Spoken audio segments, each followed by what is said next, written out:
All right. Welcome to my webinar, Making Real Conclusions, Analyzing Ultrasonic Transducer Measurements with Relevant Statistics.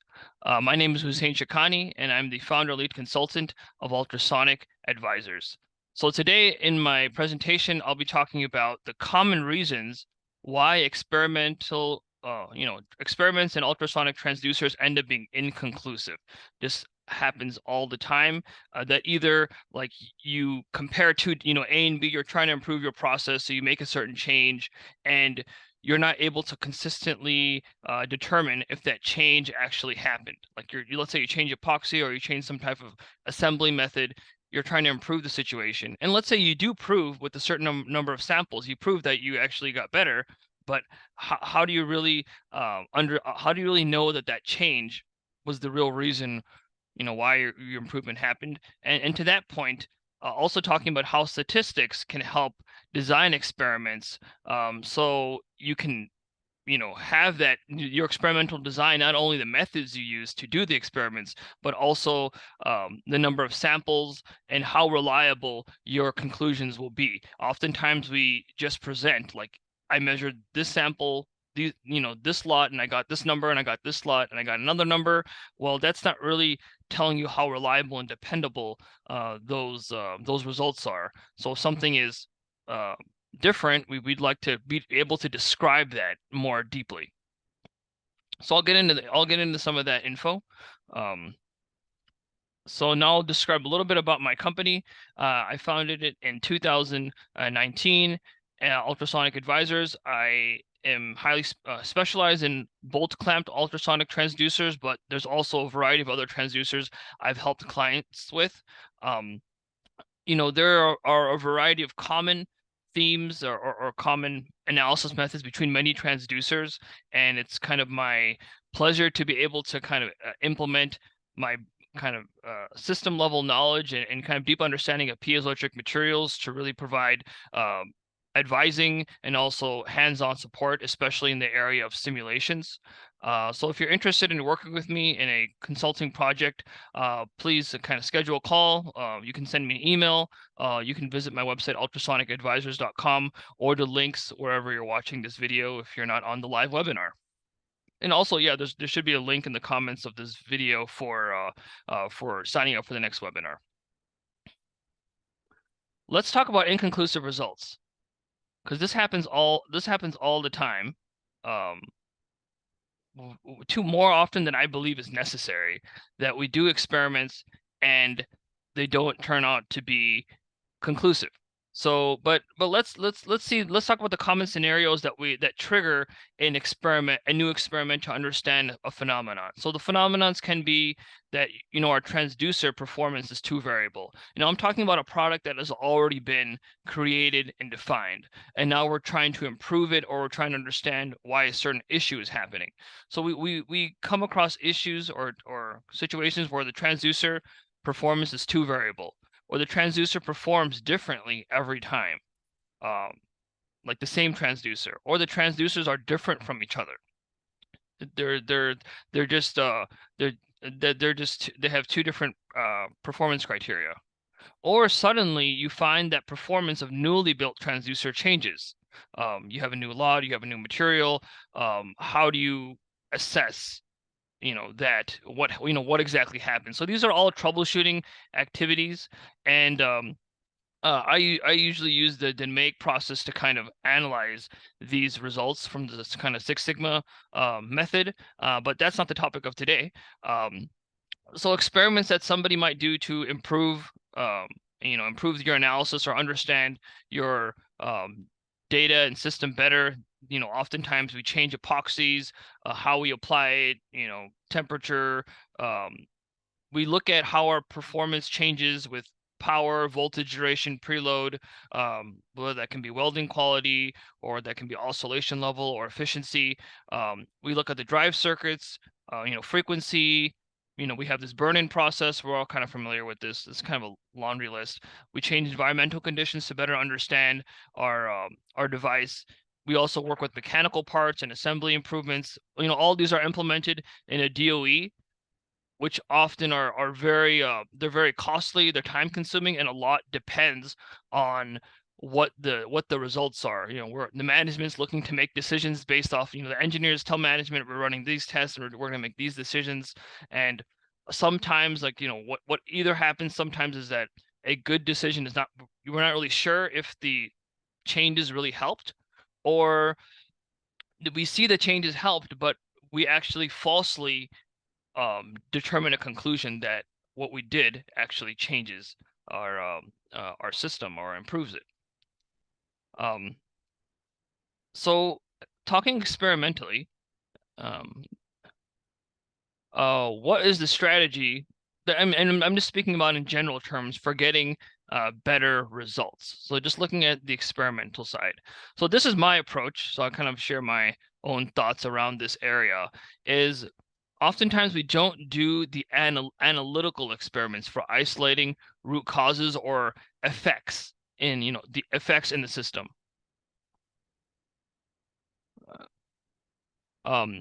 So what often happens is this.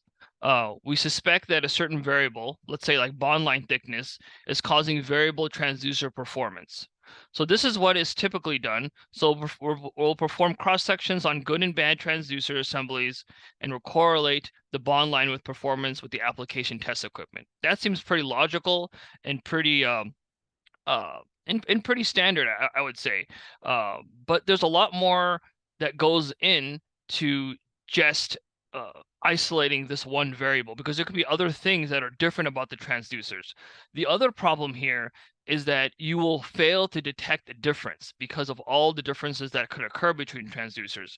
It may be true that on average, certain bond line thicknesses do affect transducers, resonant frequency, quality factor, high voltage performance in a certain way, but you may not be able to determine that just based off of, putting in the application test with the final driver circuit with all its all of its like kind of programming and other mixed variables of the environment. You really need to isolate that single variable in order to be confident to make the change, because oftentimes, let's say if you're moving toward from a process with epoxy, which is like treated at room temperature, or if you have to now use an oven to change its curing characteristics, that is a very expensive operation. So not to truly understand it and to either come up with the false conclusions either way, that it didn't work or it did work when it didn't, that's very cost that's very cost very costly. All right. So here, what you could do here, you could start stepping up the approach. You could start using impedance analysis to isolate the different mechanical effects. So the impedance analysis, by its definition, is an analytical technique. So that's why it's very useful, and it's one of the more common ones, right? So using impedance analysis. However, kind of taking it, what might seem to be over the top, but I think it's very practical for analysis and for making strong conclusions, is what I would call kind of the gold approach here. Is you try to analytically test the system as much as possible. So you create a new experiment, not only going off of previous data, because previous data has a bunch of factors in it that you may not fully have controlled. So you create a new experiment where ceramic variability is controlled, because we know piezo ceramics have variable properties, and now all of a sudden you're mixing your ceramic variability with your bond line variability with your other test conditions variability. So you're trying to reduce the variability of all the other parameters as much as possible. At first, this may seem like you're creating an experiment that doesn't represent reality, but you're not trying to prove your final solution just yet. You're actually just trying to prove the root cause about how the bond line affects. So this is a key point, I think, if you want to take that away, to control ceramic variability when you're doing design of experiments. And you actually control the bond line instead of let it happen. So you may use a thin wire. Now, this may affect the results, but you may use a thin wire, specific pressure, or seed particles. So you're kind of intentionally creating the conditions that you want in a very kind of standard way. You do your test samples with standard standard characterization. And here's another very important point: is you filter out anomalies. So when we do have, we do have like a spurious resonance, and let's say we have a spurious resonance effect in one of our transducers, you should not keep that for your design of experiments, especially if it's an anomaly. If it happens 1 out of 10 or 1 out of 20 times, it's going to definitely lead to outlier data. So you do have to be intelligent about how you address anomalies. And then finally, use an analytical driving system, not perhaps your final test circuit, something that you can control the voltage, current, and phase and power very accurately, so you reduce all of the variability possible. So basically, kind of what you see here in general is you follow an analytical approach. You follow an analytical approach, and you reduce variability wherever you can, and you try to prove the situation in kind of two conditions here.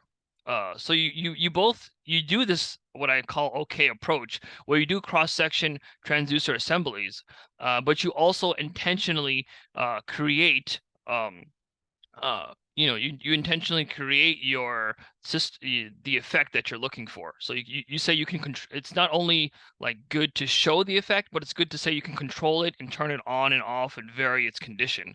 In that case, you'll be very confident in moving forward. So here's a summary of those, and we'll be getting to the statistical part in a little bit. So using analytical experiments to isolate the root cause, also reduce the variability whenever possible. I think in further steps you can verify that the solution worked, but you may not be able to tell again the effectiveness of the solution independent without making it independent of other factors, because sometimes addition of multiple variables actually ends up causing the results. So use both innocent and guilty methods. I don't know if I would use this again. This is kind of, I thought it was clever, but maybe it's not as clever. But basically, show that you can control, not only find the bad samples, but also prove out that you can control whether the effect is actually happening, and you have a ability to change that. So filter on anomalies whenever possible. So this is one of the purposes of the analytical test, like impedance analysis. Ensure that you're not using samples with anomalies in order to prove out effects, unless you're looking for those anomalies specifically. And here's a couple of other things that to use when analyzing experiments. You can correlate the effects that you would expect from FEA. So you can look for the intended physical effect and correlate that with FEA if you want to have a bit more understanding as to how bond lines should be, for example, affecting the results and how it actually does. Having a control group often helps. Just ensuring that everything is tested and built in a similar way. You can verify your equipment performance often. Like sometimes some things as small as like a stray capacitance affects the results very negatively, or somebody used the wrong results because some impedance analyzers have like a gazillion settings on them, for example. So verifying your equipment performance, I usually use, like, for example, a set resistor or a capacitor or another kind of standard transducer. That often helps to make the data much more reliable, especially if you're like going to analyze it 3 months, 6 months, sometimes even a year down the line. You need a way to really trust the data that you took. And also taking excessive data, including pictures of experimental work for future reference, that allows you to be more confident and use that data and kind of allow you to kind of look at your experimental methods more objectively. Yeah, so this is how to improve your experimental outcomes. So let's talk about the other method, which is the use of statistics. And I'm going to give a very kind of narrow approach to this, but I think what I'm hoping for you all to get out of it is just just the outlook about what you need to be looking at. And if you're not using statistics, this can kind of give you an idea about some of the terms and at least one of the methods which I'll be going through, which is using the t-test, which you can readily apply using Excel. Let me see if I can reduce this size here. Okay, that's good. So for the statistical methods, the first thing you need to look at is determine your goal. So let's say you have two lots, like you build one lot A and lot B with two different epoxies. So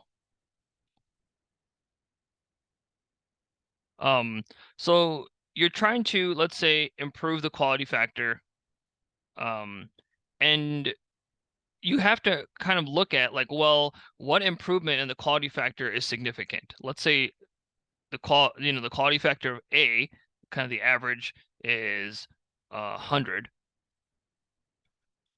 and you say a quality factor increase of let's say 50 is what you want. That's going to be a much different case. So you pretty much want 150. So that's about a 50% increase, let's say. But let's say if you had a quality factor of 500 and you wanted to go to 600, that's a much different goal. Even though you're increasing a quality factor by 100, it's a much different goal because now you're increasing by 20% only. So a 20% increase in quality factor. So these have they have very different methods in terms of how many samples you need in order to prove that out. So first you have to determine your goal about what's significant. The other case is looking at statistical power, which I'm going to describe pretty soon, and also statistical significance. So both of these are methods of analyzing. This is a method of analyzing how many samples, if you're using enough samples. And I'm kind of giving a broad kind of explanation. And this is to show the likelihood that your results are actually different. So how likely is the difference real?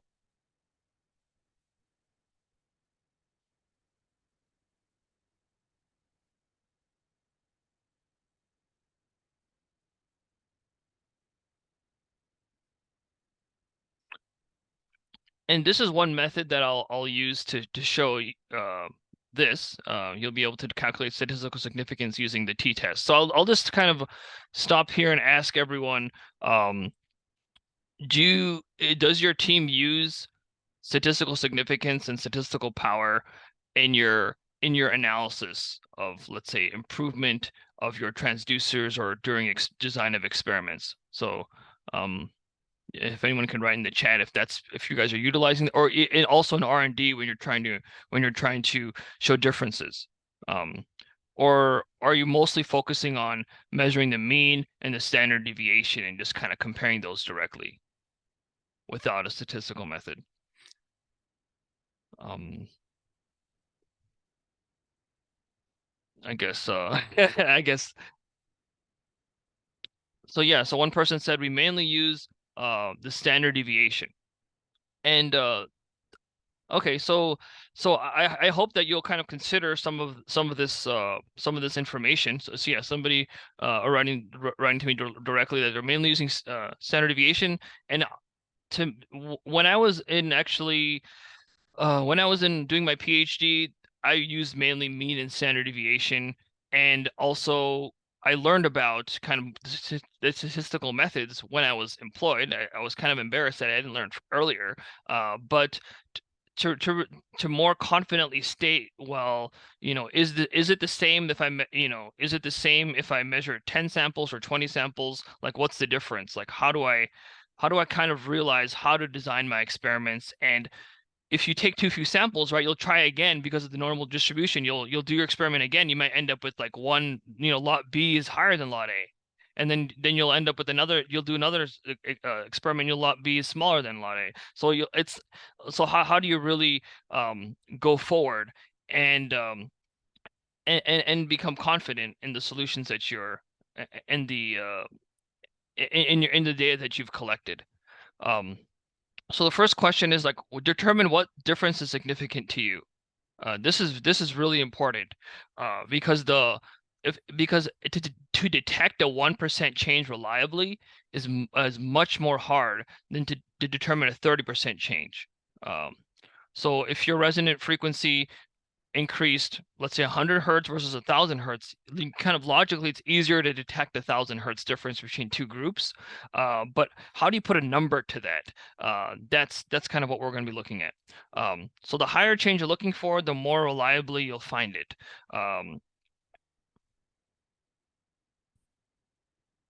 So first, I'll introduce the t-test. And this is used to determine if two data sets are statistically different. And I'll just explain this also with an example that I have. I have another Excel file that I'll open up. But basically, this is the Excel notation, so you can kind of hopefully directly use this. So this is to determine if the mean in one group is equal or not equal to the mean in the second group. So you take, lot A and lot B, two different epoxies, and how do you ended up with one having a Q, an average Q of 100, and another end up with 150.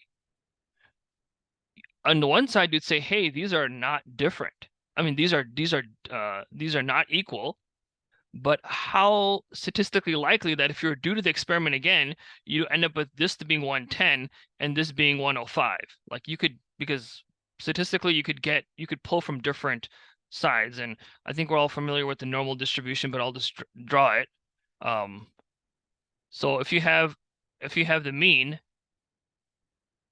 here, and you select 5 random samples, you may select one here, one there, and one here. So you'll get, or you'll kind of maybe accidentally get all, not accidentally, but you'll get all samples that are higher in the value. So there's a likelihood of getting samples that are higher than the mean, lower than the mean, or and it reaching the average as well. So that's something to note, that you're not always getting, the average is not always the actual average of, if you were to keep doing the experiment over and over again, you may get different values. So one time you may get 150, one time you may get 125.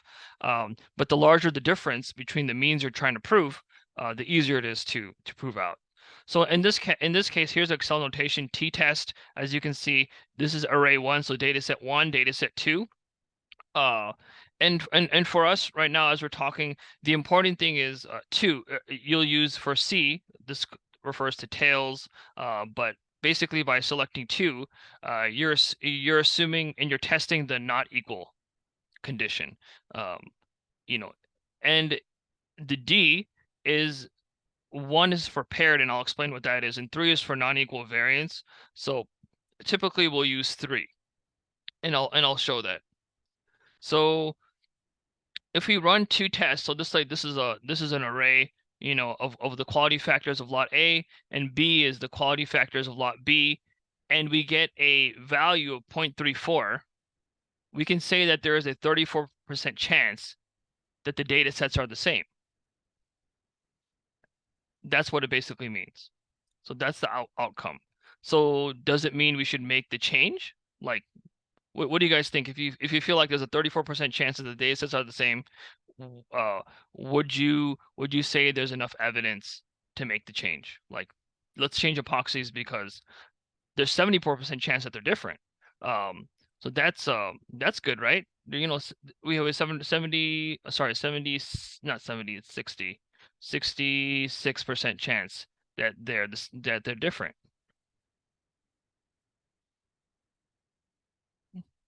Yeah, so you would say, yeah, don't change. So a lot of statistics is kind of arbitrary. So the value that's usually used is 5%.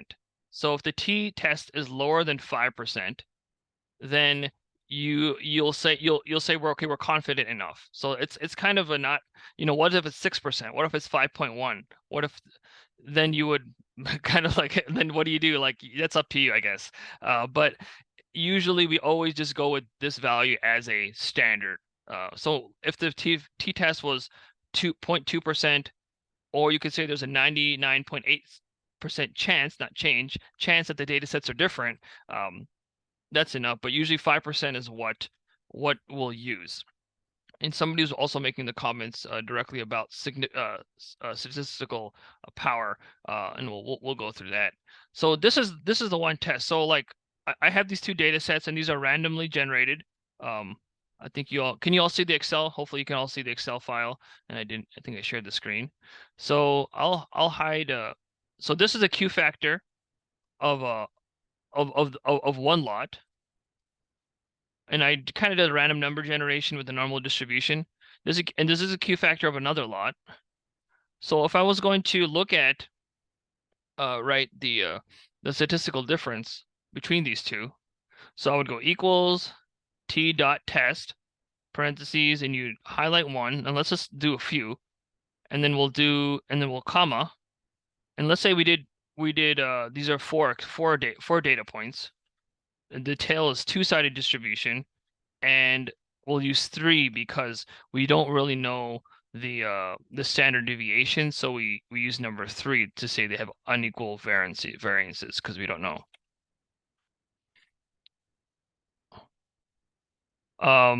So this showed that this showed that it's 90%, like right, 90%. So we really don't know anything at all about these two. And if you look here, which you can't really see, but if you look here, I have this as the standard. So this is the mean. The mean is 210, and the standard deviation I put here is 50. And everything keeps changing because it's random number generated. And here, the mean is the mean is 300. And the standard deviation is 50. So the standard deviations are actually the same because I programmed it. But this is a Q factor changes of 10 of 90, which is about kind of 150% larger than this one. But we can't detect it with 4 samples. So how many like experiments have we done with like 3 sample size of 3 to determine a change? So let's increase the sample size, and here I just like, so we increase the sample size of that, and we'll do the same here.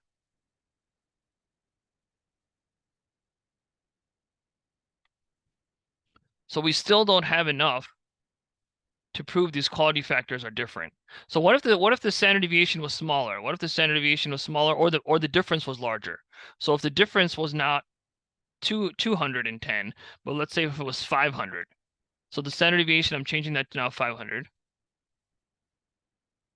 And I'm going to scroll that down. Now it becomes really easy to detect. It's near 0. It's not actually 0.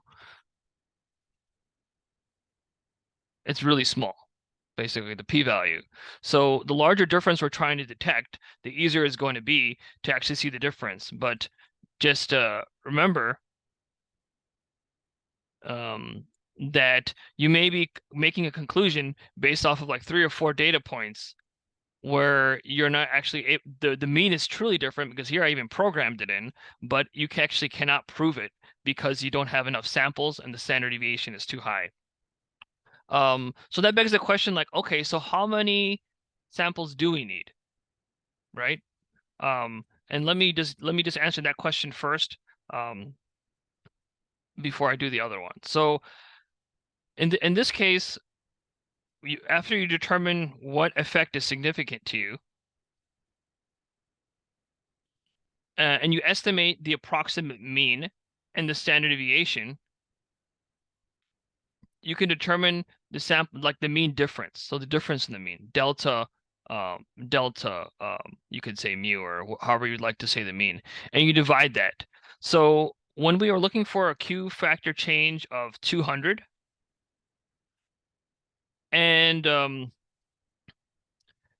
you assume that you have to make an assumption that the standard deviation is 50, now we have an effectiveness of 4.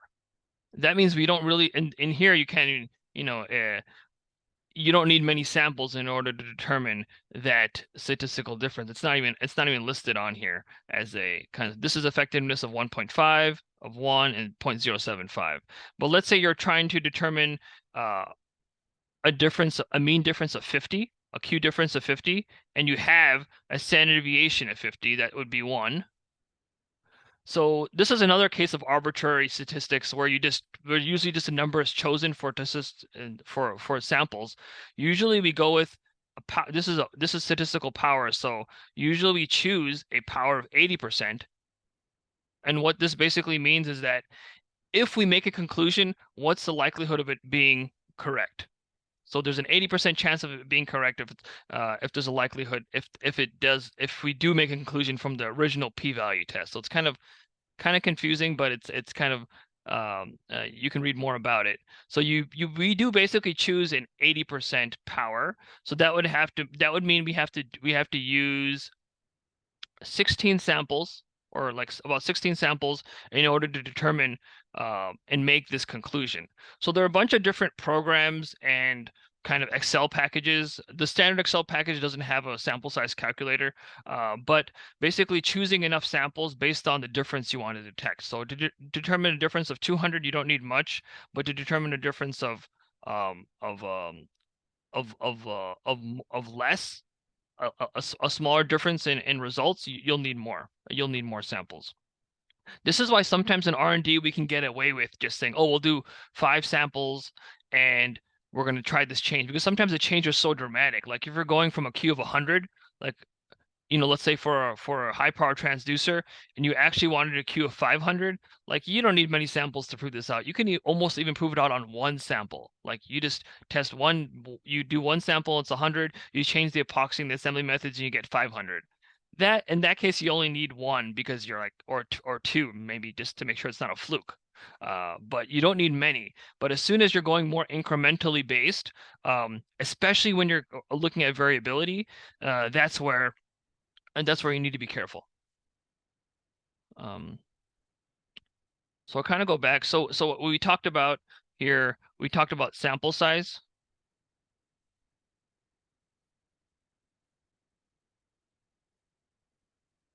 And that's determined by statistical power. And you can read more about this. You can research it. Usually we choose a number of 0.8. For statistical significance,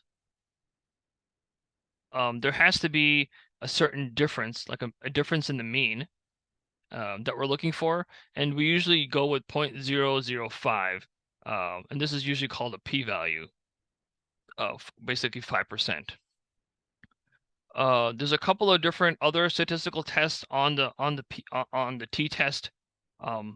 There's a paired t-test where you, like, for example, if you were doing samples with one impedance analyzer and then another, these are the same exact samples tested with two different instruments. You can be much more confident that they will to detect the difference, basically, because you have A and B for each. So you have a mean difference for each of them versus a mean difference as a whole sum.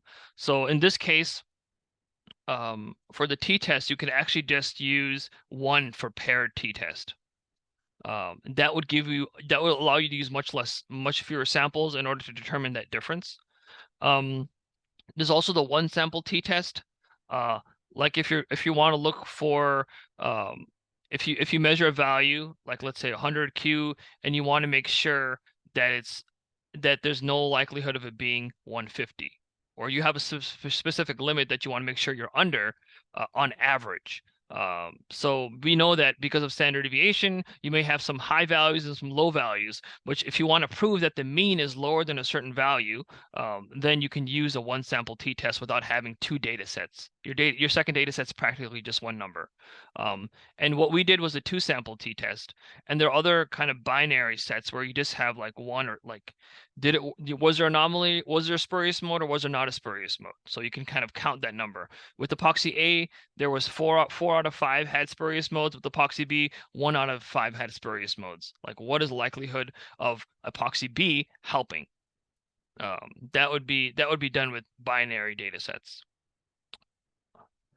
So kind of in summary, there are also other statistical methods. You can use regression analysis, reliability test statistics, which is really important when you're designing your reliability requirements and engineering requirements. We talked a little bit about statistical power. Gauge R&R is used as a tool to measure the practical variability of your instruments when you're doing measurements. Also, we can run through hypothetical cases. Now, this is kind of the easiest thing for if you don't want to get into the math of statistics, which I don't know if you're doing this work, you should. I honestly don't use these methods as much as you might expect, because I am usually kind of on the consulting side, not on the testing side. So my clients usually do some of the data analysis, but I am more kind of advising on the physical phenomenons, FEA, and other things. So I don't do as much like rote testing, but definitely when I was employed, I had a lot of testing going on, a lot of data to analyze. These were like kind of my bread and butter, and what I used for that was Minitab, which provides a lot of these statistical methods, kind of point and click. It's pretty standard. There are also other kind of programming packages that do it for free, but they're kind of figure it out yourself and hope that it's being done correctly. So I found this to be a really useful resource, and I had it the first year of consulting until I realized that, well, I don't really test a whole lot of samples in-house, so it's not as useful a tool for me as it might be for someone who isn't in production environment or testing a lot of samples for R&D. And yeah, I was talking about hypothetical cases like I'm doing here.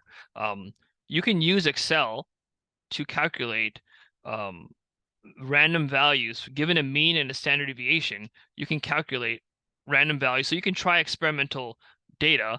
Like if I was doing something here, like I can do a t-test. Like I'll just give an example. Actually, this is probably not the best example. Let's do this. Let's do a t.test, and we'll choose our arrays again. But basically, you can do this, and you can kind of use more values. You can try more values out. Oh, but cancel. Like you want to do this test. Okay, this is 2 samples. Okay, what if I do 10 samples? Will that be enough? Like you can try that out. Although there's some caveats to it, you might want to try a few times to ensure they're regularly. But yeah, you can say, oh yeah, 10, sample size of 10 would be more than enough to get to determine 210 and 200, just so you're sure that you're going in with confidence. Usually a lot of rule of thumbs are used in statistics. It's not kind of a hard science. It's more trying to prove likelihood, because the conclusions can also be wrong. But using statistical power to determine the sample size, and also use of statistical significance to really determine if the difference you're looking for is actually there. Those are really important. And I think if you're really if you're mildly kind of interested in this topic, I think just using the t-test function and trying out the work, kind of trying out these sample sizes and how the differences and means work. Like there's a function for I'll kind of just put that in here right now. This is the function for like looking at sorry. Okay. Yeah, this would be the function for looking at creating a random number with the given a mean and a standard deviation. So that might be useful, but if you're going to be more involved in creating engineering tolerances and specifications, then use of a tool like Minitab would definitely be important. So with that, I end this webinar, and I will now answer questions. So I'll stop the recording.